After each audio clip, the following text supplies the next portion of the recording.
Bienvenidos a Portugal, un país que cautiva con su encanto único, ubicado en el suroeste de Europa, donde la historia se entrelaza entre la cultura y la naturaleza. Qué más cultural que nuestro Cristiano Ronaldo con sus 5 balones de oro. También tenemos nuestro gallo de Barcelos, un gallo que dicen que es de buena suerte y representa la justicia y la libertad. Esperemos que esta la represente para nuestro ex ministro de Portugal, Antonio Costas, ya que por presuntas irregularidades de la gestión de proyecto de extracción de litio y producción de hidrógenos, tiene una presunta por corrupción. Aquí también tenemos a su actual presidente, que es Marcelo Rebelo de Sousa, y es importante hablar de que en nuestro país, Portugal, exportan lo que es gas, vino y aceite. Aquí también vamos a hablar sobre toda la actividad económica sobre Portugal y mucha más información frente a ello.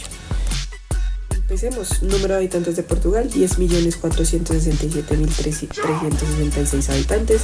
El promedio de edad está entre los 44,8 años y está levemente por encima del promedio de la Unión Europea. Que es un dato curioso, en 1990 la edad media era de 33,9 años. En ese momento la esperanza de vida en Portugal es de 81 años. Listo, entonces ya hablando prácticamente de temas generales, ahora sí nos vamos a enfocar en lo que queremos hablarles en este video y explicarles. Y vamos a empezar por la inflación, más conocida por el IPC, es decir, la plata.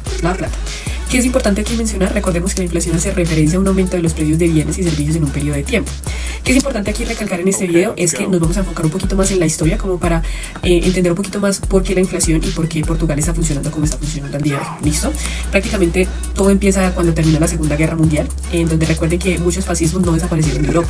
Muchos pensarán en este momento que Francisco Franco fue el que duró más en el poder, 36 años, más sin embargo, este no es el caso de Portugal, ya que tuvo casi una dictadura de 48 años.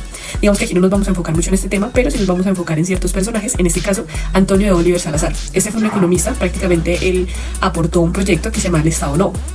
Este proyecto más que todo se enfocó más que todo en el orden de la economía, entonces como que no hubo también una organización buena en este caso. Lastimosamente Salazar sufre años después una embolia y le da a su sucesor el poder a Marciano Caetano.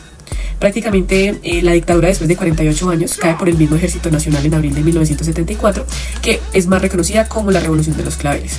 De ahí, digamos que Portugal también tuvo ciertas afectaciones porque tuvo presidencias cortas hasta 1986. Recuerden que cuando hay presidencias cortas hay de alguna manera muchos problemas económicos en un país, y más que todo como Portugal, que venía una dictadura de prácticamente 48 años. Que es importante acá, se da prácticamente el ingreso de la Comunidad Económica Europea y de un cambio de prácticamente 180 grados, ya que esta empieza a subir anualmente el 3% de la inflación. Quiere decir que de alguna manera la economía iba subiendo poco a poco. ¿Qué es importante acá también recalcar? Portugal son los que lideran la acción climática de Europa. Sin embargo, acá nos llega un personaje súper importante que se llama Pedro Passos Coelho, el cual ganó las votaciones con una alta votación de la idea de recuperar Portugal. ¿Cómo lo iba a recuperar? Prácticamente llamó a la Comisión Europea, empezó con el Fondo Monetario Internacional, que le dio aproximadamente 78.000 millones de euros, y esta era prácticamente para abrazar la austeridad económica. Que hizo también, congeló los salarios mínimos como el de los funcionarios, también aumentó los impuestos y también se empieza a privatizar ciertos sectores públicos. Eso no fue nada fácil completamente, tanto que se desataron protestas, y eso fue un proceso que duró prácticamente casi 3 años. Sin embargo, en el 2014 el país empieza a mejorar y empieza a cubrirse en futuras crisis. También sale a conocerse el programa Simplex, prácticamente este recupera la inversión extranjera y empieza a bajar poco a poco la deuda pública. Pese a que en el 2020 llegó el COVID, Portugal hubo como un fenómeno bastante interesante, y es que a pesar de que la pandemia en la mayor parte de países se subió la deuda, en el caso de Portugal no fue igual. Prácticamente esta se mantuvo, y también para Coelho era muy importante reducir el envejecimiento demográfico. En este caso se dieron las visas de oro, que prácticamente eran inversión de 500.000 euros en adelante. Pero lastimosamente por este proyecto a mayor tiempo se dio una crisis de vivienda. ¿Por qué? Porque normalmente un arriendo en una vivienda ya en Portugal no baja de los 2.000 euros, y también de cada 10 hogares 4 era simplemente para temas turísticos. Recuerden que el salario mínimo de Portugal es de 760 euros. ¿Qué pasaba con esto? No se ocupaban las casas, se remodelaban y las vendían, y así sucesivamente, y hacía que se expandiera el precio. Entonces en este momento, ya después de toda esta crisis, viene un nuevo gobierno, ya que Coelho no pudo ser reelegido otra vez. Viene Antonio Costas y su partido empezaron a tomar medidas al respecto. ¿Qué tipo de medidas eran? Es que prácticamente se tenían que alquilar las viviendas que estaban vacías, y también se tendría un plazo de 100 días para que éstas se alquilaran. En dado caso que no se alquilaran en 100 días, ya prácticamente el gobierno y las entidades empezaban a hacerse cargo de ello. Ahora sí, hablar de la actualidad. Prácticamente el IPC, la inflación del día de hoy, hasta el 1,1% de los últimos 10 años, no ha subido más del 2% según el Banco Central Europeo, y la inflación subyacente prácticamente está sobre un promedio del 0,8%. Aquí ya la tasa de variación anual del IPC al marzo 2024 está al 2,3%. Ya vamos a hablar de algo importante que fue prácticamente el COVID, porque el COVID entre lo que fue el 2020 y 2021 prácticamente se debilitó la inflación, prácticamente una inflación del 0%, pero lo importante es que en el 2021 la inflación empezó a repuntearse sobre el 2%, que se dio el efecto yo-yo. ¿Qué quiere decir el efecto yo-yo? Prácticamente les doy un ejemplo, y es que los precios que bajaron en enero junto al IVA es ahora los que vuelven a subir al día de hoy. Prácticamente ese es el efecto yo-yo. Como por segundo, acá hay una tabla de inflación de precios del consumidor anual, porcentaje, donde se ve que en el 2014 estaba subiendo y en el 2021 se ve como esta es afectada. Prácticamente aquí como se ve es del 7.8 el valor actual. Con respecto a la tasa de intervención de política monetaria, el Banco Central Europeo mantiene por quinta vez consecutiva, por el mes de abril, un tipo de interés del 4%, el cual es el nivel más alto desde el lanzamiento del euro en 1999. Esto lo hacen preparando el terreno para una posible reducción de los tipos de interés en julio, esperando a ver cómo evoluciona la inflación, que en general está en desaceleración. El desempleo, alrededor del 69% de las personas entre los 15 y los 64 años de edad tienen un empleo remunerado, cifra que es mayor al promedio de la OCDE, que es del 66%.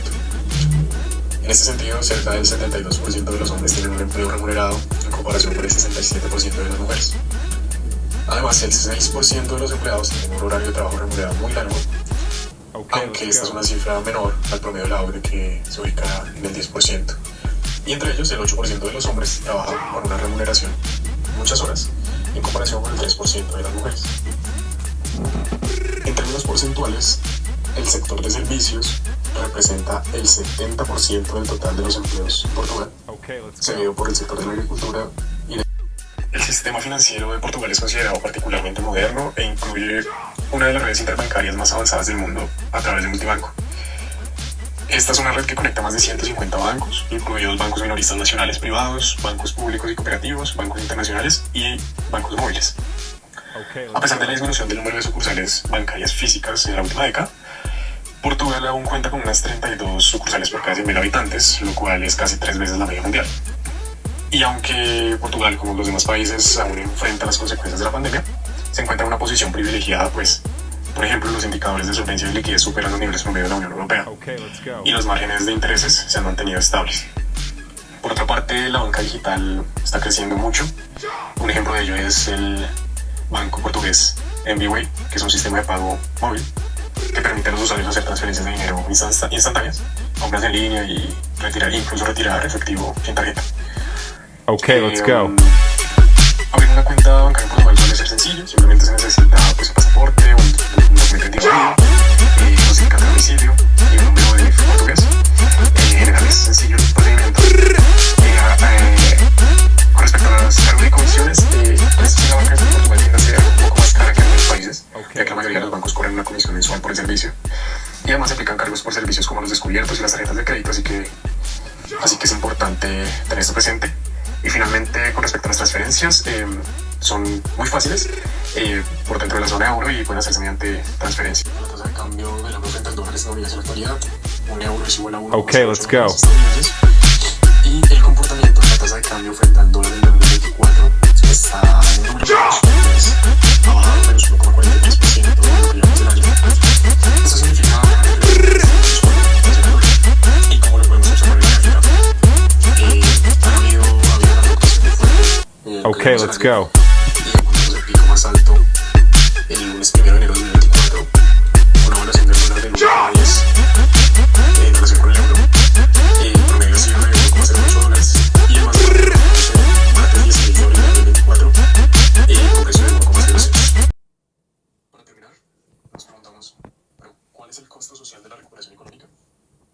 Aunque puede llegar a ser cierto que un paquete como el que propuso Pasos Coelho de austeridad económica, privatización de bienes públicos, aumento de impuestos, reducción de gasto social, inversión extranjera directa, turismo, entre otras medidas, puede o pudo reducir muchísimo la deuda y generar una serie de beneficios para Portugal.